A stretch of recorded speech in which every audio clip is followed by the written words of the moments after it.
nothing's really come out in a long time that's innovated in terms of gameplay. I think the last game that really innovated in terms of story and gameplay for me, and even then, it's kind of more of just like a refined formula of what this developer's done before, is Red Dead Redemption 2.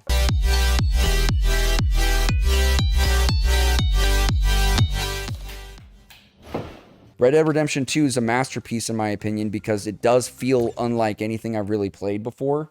But then again, the core of that game is an open world exploration game, which started with their own games with like GTA, you know what I mean? So it's not really a huge innovation in terms of gameplay because it's just copying what it did before and just refining it. I think this has only fueled the fact that I want another, like, I want a garbage year of development, of like, maybe not garbage, but like, I don't want anything that feels important to come out, because I want to go back for like more classic titles and like revisit some of the things that I've like missed out on. Like, I want a good opportunity for that.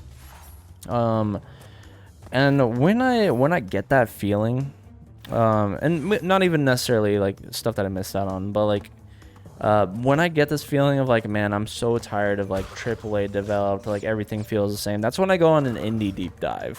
That's when like I find something like a Vampire Survivors, which is like which I would love to get back to. It's just a roguelike where, you know, you have a bunch of enemies coming at you. You just survive, you level up your character, you unlock new skills and stuff, and you just get buff as you play. If I get bored with what the industry has to offer, I go back and play games that innovate that I haven't played before. The last time I did that was with Metal Gear Solid. Like, I was just like, I'm kind of bored with what games are out right now. Like, what's a game franchise I haven't played that is like hailed to the ends of the earth and has innovated the industry? And it's, you know, like Metal Gear Solid's one of them. Recently, what that game has been for me since I've been kind of like burnt out of the current industry is Silent Hill. I've never played the Silent Hill games, and I really wanted to play them because I heard they innovated it. You know what I mean? The first Silent Hill was on PS1, and so okay, I like doing that. When you say that too, like something that innovated, I thought that was gonna burn out. Even if you've seen a mechanic before, so like you're retroactively going back. So let's say like you play Silent Hill, it's like, oh, like it's cool to see the moments of like, oh man, it's really cool to see like what started it all. Like, this is where the mechanic came from, and I could see what they were trying to do here. And that's actually very cool how they approached it originally. Like, and you like, that doesn't get tired for me, even if I've seen like the Arkham combat like a bajillion times. Like, going back to when it first started is like, oh, like it's actually really cool how they went about developing and starting this approach. Like, that's fascinating. Even though I'm exhausted on Arkham combat, like I still get that feeling. Sure. Playing Silent Hill recently, like I played it for the first time with my little brother when I was at my parents' house. And the thing I noticed right away was, so it's kind of just well known in general that like the PS1's like render distance is like non-existent, right? Like it takes a while for something to pop up directly in front of you. That's why everything looks like it's either far away or like you're like a fog. And I think when they were developing Silent Hill, it was so genius to make the entire city foggy, because obviously it's a console limitation, but they played that to their strength. They're like, this is as far as we can render with this character, but what if we made the city of Silent Hill like this giant fog? Yeah. And so enemies can come out of that fog at any moment, and that's what scares the shit out of you, is you're like, oh fuck, like I didn't, oh fucking goddamn it here. Is you're like, oh shit, I didn't see that guy like right around the corner because the fog's so thick. Yeah. You know what I mean? And it adds to the like environment. Oh my god. And even my youngest brother, when me and him were playing it, he was legitimately like, this game's terrifying. And it's a PS1 game. You know what I mean? Absolutely. And I'm like, if he's saying that, you know, and I'm saying that, and this game is old as shit. Like, man. Yeah, I did the same thing. Then there must be something here that should be appreciated, you know? I don't want games like that to be forgotten because you know it's a piece of art that I think still holds up. You know what I mean? Yeah, and like how you're talking like with your little brother, god damn it. Yeah, the timing of that. You have to do like part way through, and Like on its way down. yeah, the bats like throw you off too. Yeah.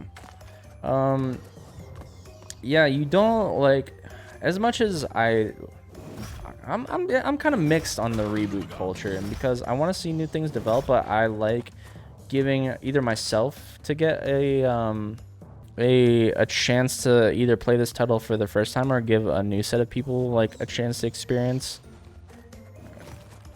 Nice, good job. Yeah, giving a new audience a chance to experience. That's why I'm like one Resident Evil getting remade how it is like absolutely doesn't betray the way anyone feels about the franchise. Like if anything, it's only doing it a benefit. Like oh my god, it's like frame perfect. Oh no. Original Resident Evil has its own vibe to it because of the tank controls, because of the way the camera is oriented. The Resident Evil remakes don't feel, even though they're very much different, they don't feel as if they're away from what a Resident Evil game should feel like. It doesn't feel like it's betraying anything. Damn, I'm going into Tangent City right now. I'm totally like derailed myself, but yeah, I think the important thing is like, you know, you get to recreate those feelings for someone that didn't get to experience them for the first time, someone that didn't get to like play, let's say Silent Hill got remade, like someone that didn't get to play it before, and you know, you don't lose touch of like those important games. Like they don't just get lost to time or anything like that. Right, and I think it kind of furthers my point of why I think developers are just, they're not lazy, because I think that's disrespectful to say that the effort they put in these games is laziness. I just think they're lazy in terms of innovation with the gameplay. I think obviously it takes a lot of effort to be like, okay, we're gonna make bigger worlds and bigger this and bigger that and more detailed faces and more. Yes, that takes a lot of time, and I'm sure that it takes a lot of effort to make these games come to life in that way. But let's, like, for example, let's take a comparison of the latest Assassin's Creed game and then a game like Silent Hill, right? Assassin's Creed's just jam-packed full of shit that I'm like, I don't know why I would want to do this. Like, it makes me bored, because I'm like, it just feels like... Did I fuck myself? Is that gonna come back up? I think it'll come back. I hope so. It just feels like it's there for the sake of being there. You know what I mean? Like, this side quest is here just because they needed it to be there. To get my apples from the tree. Right. It's just like, why? Why do I want to do that? Just to say that it's got 200 hours of content? As opposed to a game like Silent Hill, which had not nearly even a fraction of the power of the PS5, yet they were genius with what they were able to do with the console's limitations to make a unique gameplay style.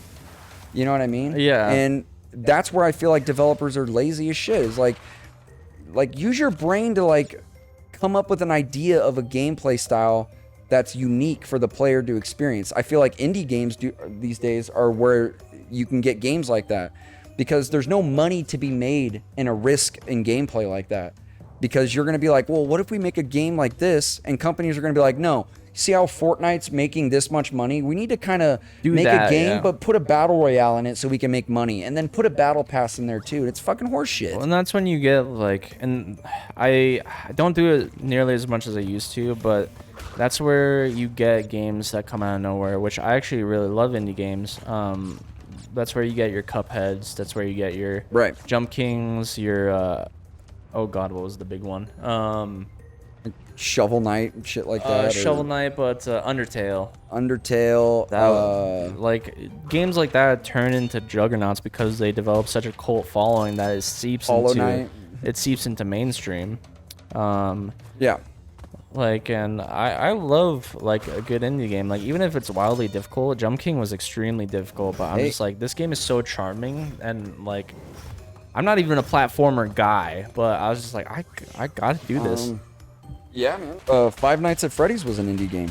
I never got on the Five Nights bandwagon. I never got into playing them, but it's a franchise that started out indie and got huge. Absolutely. And it has its own unique gameplay style. Yeah, definitely the Juggernaut, and like Minecraft is another one too. But nowadays Minecraft feels mainstream because it is. Because it is. It was bought by Microsoft and now it's ran by So- Microsoft. So we should play Silent Hill.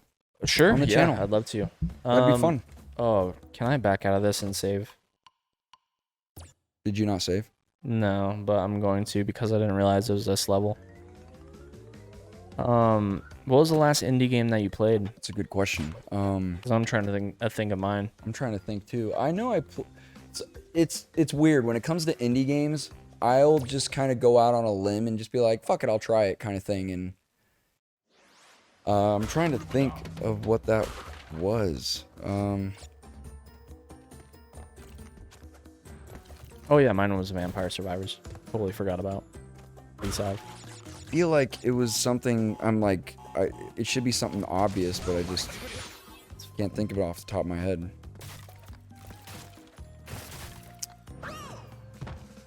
I got this. Oh, I actually, it was Risk of Rain 2. Okay. I actually never played the Risk of Rain games. Risk of Rain 2 is really fun if you've never played Did it. I not make that? I think that was the last like indie game that I got really into. There's probably another one too. I'm just not thinking it off the top of my head. What is wrong with me? My depth perception has to be off or something.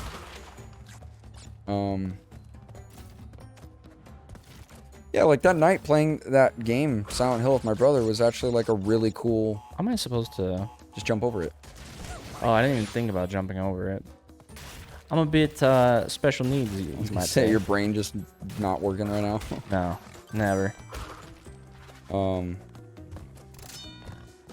Yeah, I thought that was a really cool gaming experience because like it was a game me and him had never played. Obviously, we didn't beat it or anything. We were just playing it for the night, but it was playing it late at night. A game we've never played, and it was cool. Like, it felt like how it used to be to play video games. Absolutely. Oh my god. And I just feel like that's another thing that kind of lacks with the current day and age. I sound like a fucking boomer, I know, but that's kind of what we're doing right now. There's that kind of aspect that just lacks in modern gaming today. Like, you don't go over to your friend's house and play a game with them. You just get online and play with them. And there was something cool about playing like a split screen couch co-op game, like staying up late at night and playing zombies with your friend or something. Like, I suck. Holy cow. Yeah, like this, like, doing this channel is probably the most important bit of gaming I feel like I've done in a while, where like you don't get that same level of interaction that you do I love gaming online. Gaming online is one of the ways I can still connect to some friends that you don't see anymore. Oh, fuck you. Here, let me give it a shot. Go for it. Yeah, it's a good way to keep in touch with people long distance, and I get it. Like, I'm not saying I think online gaming's bad. I just think that It's a different vibe. it just because of that, it takes away like more opportunities to do this. Why would you do this if you can just get online and play together? Like, the convenience of it, I suppose. Really. Are you fucking serious right now? Can I do that the whole way? No fucking shit. I'm gonna try that. I want to see if I can do that the whole way, but Send it, dude. I don't know. There's just I can remember vividly as a kid plenty of moments I would just go over to a friend's house and he'd be like, I got this game that I just picked up. I have no idea what the game's about. And I'd be like, okay, let's play it. And just staying up hella late at night and you're like, it's co-op? And then you play it and then you're like, this game's fucking sick. Like, I'm salty. why? The rope.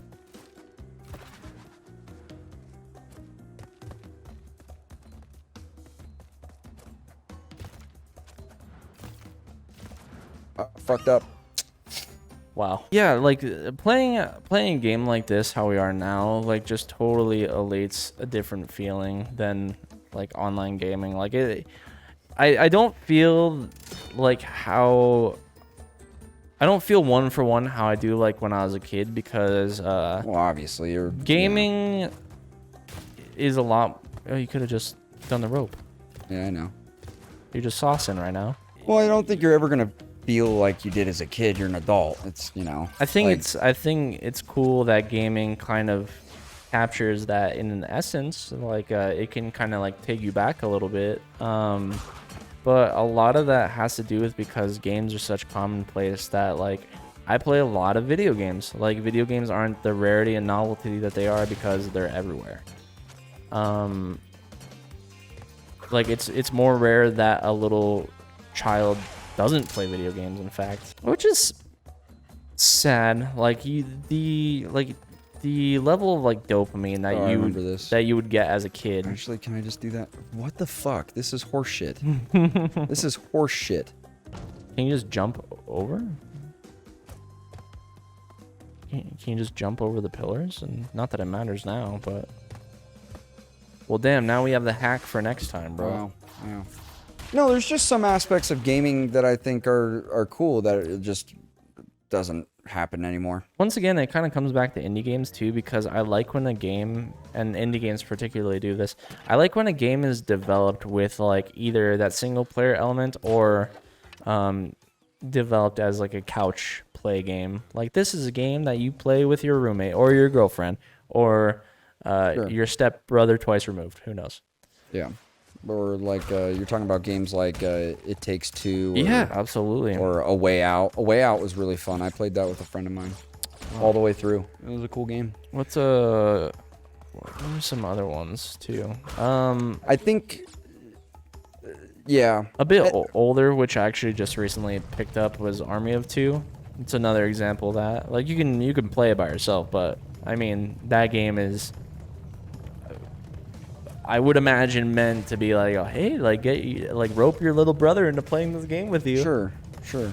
That's kind of how the first couple of Halo games felt as well, where me and my older brother, he'd be like, do you want to get on the back of the Warhog? I'm like, hell yeah, I want to get on the back of the Warhog. Dude, fuck. Yeah, I remember playing Halo 2 as a kid with my cousin, like, endless nights. Fuck, man, that game. So, kind of going back to, you know, what I was talking about with the, like, developers, like, kind of just making games that you can profit off of and not innovating in gameplay. Do you think we'll ever get back to a point where AAA games used to be innovative like that? Never. Absolutely or not. Do you think it's just going to be worse from here on out? Like, it's just going to go downhill? Like, do you think the state of gaming is ever going to change from currently what it is right now? Because it really just feels like they're trying to interject pay to win in every aspect they can. I don't think it's going to change from... I don't think it's going to get any worse because, like, of the whole loot box fiasco that we had back in the day. We found out that there's a cap to how far we can go, and we found it out very early. Which is fortunate because we won't be crossing that plane again. But I don't think it will return to where AAA developers are making passion projects anymore. They're making projects that people are passionate about, but there's not heart in the industry anymore. That's why, like, if I really want something that's out there that just feels unique, that's when I go on my indie dives. That's when I pick up a Hollow Knight or whatever. I think what you do with your indie dives, like, is what I do with the retro games, but for the same reason. Yeah, absolutely. I mean retro games for me too, because like I'm not one that likes to replay games a lot. This is the most I've been replaying games for this channel, which has been kind of nice because you get that moment to show off as like, oh yeah, this is a cool game, right? This is a weird and interesting cool game that you like. Why is it that you don't like replaying games? I think it's just the way my brain works, or doesn't work, I guess. Because I get the importance of my experience, which is like the surprise and the. But you'll rewatch movies. It depends. I don't rewatch a lot of movies. Much the same way I don't rewatch every game. Or yeah, you know what I'm trying to say.